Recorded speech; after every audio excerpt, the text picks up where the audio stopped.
যে আসলে আমরা আসলে খুব খুশি। আমার আসামি সানজিদুল ইসলাম ইমন, আমার এই আসামিকে 16 বছর এই মামলায় কাস্টডিতে রাখা হয়েছে। আমরা প্রথম থেকেই বলে আসছি এই ঘটনার সাথে আমার ক্লায়েন্ট সানজিদুল ইসলাম ইমন কোনোভাবে জড়িত ছিল না, কিন্তু আমাকে 2008 সাল থেকে এই মামলায় গ্রেপ্তার দেখিয়ে 16টা বছর আমি জামিনও পাইনি। আমাদের অমানবিক জীবন যাপন করতে হয়েছে। আমরা মাননীয় আদালতে বারবার বলেছি, মাননীয় আদালত বিচারটা শেষ করেন, বিচারে যা হয় মাথা পেতে নেব।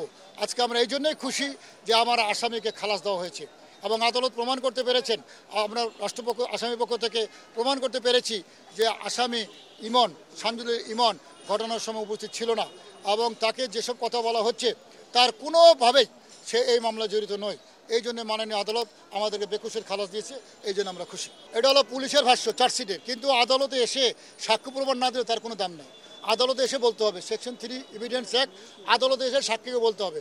এটা সুযোগ রাষ্ট্রপক্ষের ছিল। এখন পুলিশ ইচ্ছা মতো চার্জশিট লিখছে। চার্জশিট হলো সাক্ষ্য আইনের 26 ধারার মোতাবেক পুলিশ যত কথাই বলুক, নট এভিডেন্স। আমাদের আদালতে যে সাক্ষী যেটা বলবে সেটা এভিডেন্স।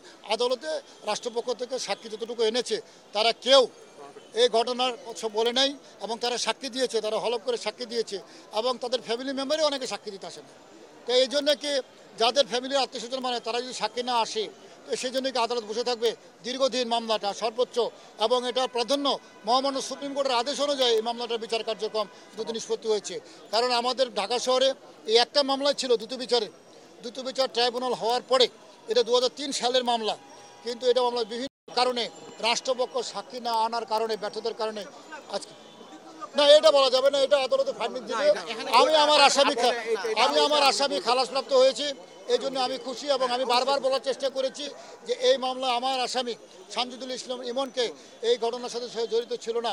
শুধুমাত্র 16টা বছর আমি হাজতে আছি। আমি এখন রাষ্ট্রের কাছে দাবি করব যে আমার এই 16 বছরকে ফিরে দিবে। আমি এখন এই রাষ্ট্রের কাছে, এই প্রশাসনের কাছে, পুলিশ প্রশাসনের কাছে নিবেদন করব আমার এই 16টা বছর কে ফিরিয়ে দিবে।